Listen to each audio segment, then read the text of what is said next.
একটি চক্র বাংলাদেশের মূল ধারার কোনো রাজনৈতিক দল যেন রাষ্ট্র ক্ষমতায় আসতে না পারে সে বিষয়ে অত্যন্ত দুর্বিসন্ধিমূলক পরিকল্পনায় লিপ্ত রয়েছে বলে জানিয়েছেন কাতার ভিত্তিক সংবাদ মাধ্যম আল জাজিরার অনুসন্ধানী সাংবাদিক জুলকারনাইন সায়েদ।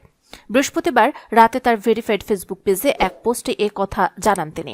পোস্টে তিনি জানান, 14 জনের একটি চক্র বাংলাদেশে বিএনপি, জামায়াত, বামডান, আওয়ামী লীগ সহ কোনো মূলধারার রাজনৈতিক দল যেন কিছুতেই সহসা নির্বাচনের মাধ্যমে দেশের রাষ্ট্র ক্ষমতায় আসতে না পারে সেই বিষয়ে অত্যন্ত দুর্বিসন্ধিমূলক পরিকল্পনায় লিপ্ত আছে। বিভিন্ন কর্মকাণ্ডের মাধ্যমে এই চক্র বাংলাদেশকে একটা অকার্যকর রাষ্ট্রে পরিণত করে রাষ্ট্র ক্ষমতার শীর্ষে আরোহণের স্বপ্ন দেখছে। তাদের এই স্বপ্ন বাস্তবায়নের পথে মূল বাধা বাংলাদেশ সেনাবাহিনীর প্রধান জেনারেল ওয়াকারুজ্জামান।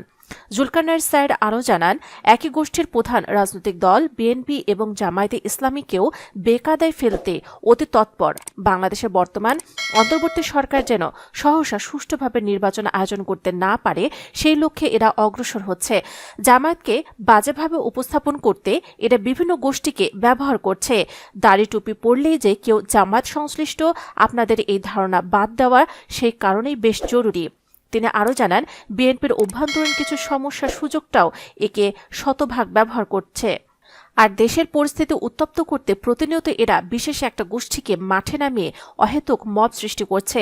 সবশেষে তিনি জানান, যথাসময়ে আপনারা এদের নাম, বিস্তারিত এবং মূল উদ্দেশ্য জেনে যাবেন।